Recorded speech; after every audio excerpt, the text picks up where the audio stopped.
Sema nilichogundua wanangu, kizazi kimechafukwa. Jana nilikuwa naangalia ile video fulani ya Shea ile na trend. Shea na wakataza Waislamu wasiende kula ubwabwa kwenye Christmas za Wakristo. Oa, yule Shea mwanangu ni walimpika. Na sio na Wakristo, yani Waislamu wenzake hao wao walimpika mwanangu. Oa, kwenye comment pale, wewe Shea umedata nini? Oa, Shea usitupangie kama hivyo babu, sisi tunaenda kula kama kawaida. Oa mwanangu, watu waache diko la Wakristo mwanangu, diko la Christmas usichukulie baridi mwanangu.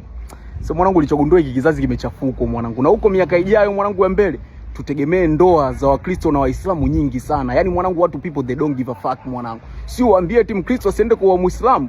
Oa, hiyo kitu haipo mwanangu. Mimi mwenyewe mimi huwezi kunipangia. Mimi kama demu mwanangu, mimi nimemuelewa, mimi mwanangu mimi nakuwa naye. Haijalishi Mkristo wala Muislamu.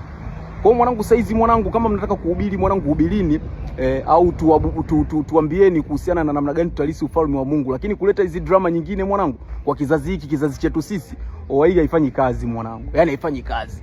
Na niwaambie tu viongozi wa dini na watu wengine, miaka 20 ijayo wana kazi kubwa sana ya kufanya mwanangu, kwa sababu sioni watu wakiatendi kwenye nyumba za ibada. Hiki kizazi kimevurugwa mwanangu. Kwa sababu miaka 20 ijayo au watu saizi wanaoenda saizi makanisani wengi watakuwa washakufa. Afu ndo tutakuwa mafaza sasa, shum si ndo mafaza. Oa, huko kanisani hamna watu mwanangu, wala misikitini watu hawaendi kanisani.